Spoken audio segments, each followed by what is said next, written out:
What if the story of humanity began long before Adam?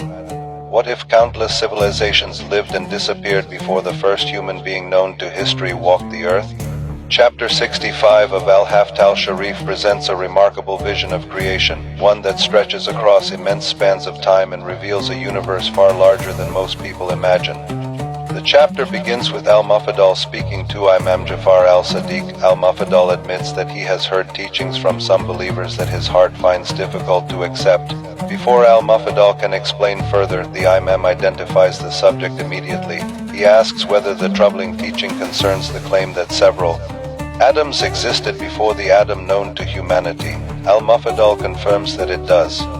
The Imam responds by saying that this teaching is true. According to the narrations contained in this chapter, there were several Adams before the creation of our Adam.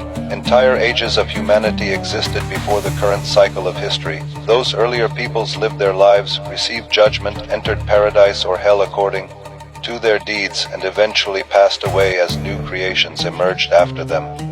The text repeatedly returns to the concept of cycles. Creation is not described as a single event that occurred once and never again. Instead, existence unfolds through enormous recurring ages. A world appears, humanity develops, divine guidance is sent, judgment takes place, and then another cycle begins. This process repeats over spans of time so vast that they are measured in tens and hundreds of thousands of years.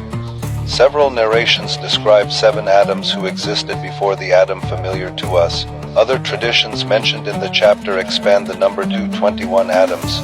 Each Adam ruled over a separate era populated by his descendants. These generations experienced their own histories, trials, prophets, and destinies before their age came to an end.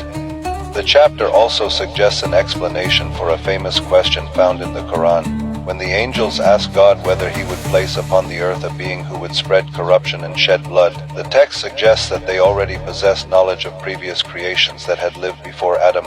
According to this interpretation, the angels had witnessed earlier cycles and understood what could happen when free beings inhabited the earth. Throughout these immense cycles, divine guidance never disappears. The chapter teaches that every age contains its own manifestations of prophetic leadership. Adam, Noah, Abraham, Moses, Jesus, and Muhammad are all described as recurring realities within the cosmic order. Revelation and guidance accompany creation wherever it exists. As the narrative expands, the universe itself becomes almost unimaginably vast. Al-Mufaddal asks whether another world exists besides our own. The answer is extraordinary. The Imam describes thousands of great realms or domes spread throughout creation. Each realm contains immense populations engaged in worship and remembrance of God. The numbers mentioned are so enormous that they challenge ordinary human understanding. Some of these worlds are described as being populated by beings who know nothing of Adam and his descendants. Others are said to possess civilizations entirely separate from human history. Yet according to the narrations, these distant peoples still receive divine guidance and remain connected to the greater purpose of creation. The chapter further describes multiple Earths beyond our own. Some are said to shine without a sun or moon. Others contain creatures who have never disobeyed God, not even for the blink of an eye.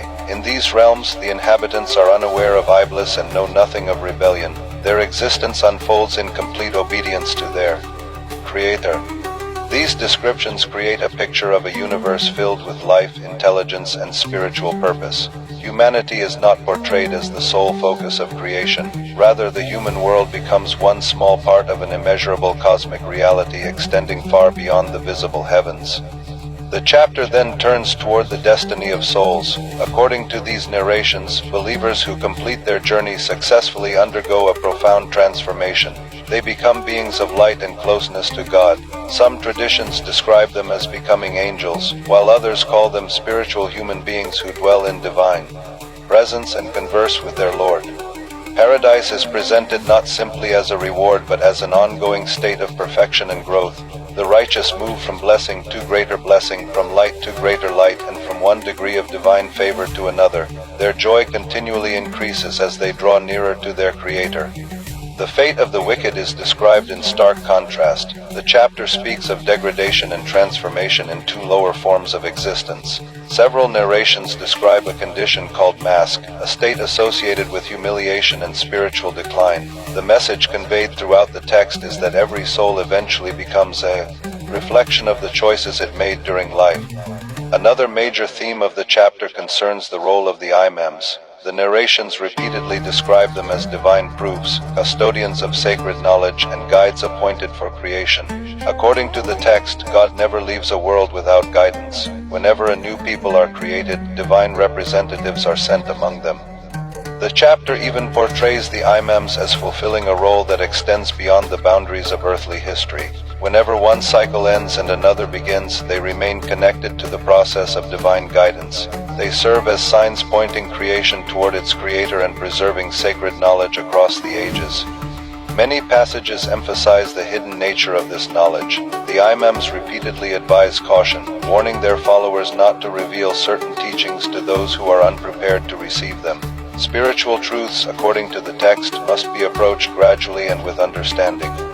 The narrative then turns toward the figure of the Kame, the awaited leader whose appearance marks a decisive turning point in history. The chapter describes numerous signs that will precede his emergence. Earthquakes, disturbances, social upheavals, and extraordinary events are mentioned as indications that a great transformation is approaching. Yet despite these signs, the exact timing remains unknown. The narrations insist that ultimate knowledge belongs to God alone. Human beings may observe indications and prepare themselves spiritually, but the final moment remains hidden within divine wisdom. As the chapter draws toward its conclusion, the focus shifts away from cosmology and toward humility before God. Despite all the immense worlds, countless ages, and extraordinary mysteries described throughout the text, the final image presented is one of devotion. Imam Jafar al-Sadiq is described lowering himself to the ground in prayer, acknowledging his complete dependence upon God. He speaks of divine mercy, divine power, and the absolute sovereignty of the Creator over all existence. In that moment, the vast cosmic narrative returns to its central truth. Everything begins with God, exists through God, and returns to God. Chapter 65 of Haft al-Shareef presents a vision of reality that is immense in scope and rich in symbolism. It describes multiple atoms, recurring cycles of creation, countless worlds beyond human perception, hidden civilizations, spiritual transformations, and the continuing presence of divine guidance throughout existence. Whether understood literally, symbolically, or mystically, the chapter invites readers to contemplate the vastness of creation and the mysteries that may lie beyond the limits of ordinary human knowledge. It presents a universe alive with purpose, filled with worlds known and unknown, all existing beneath the power and wisdom of the one Creator.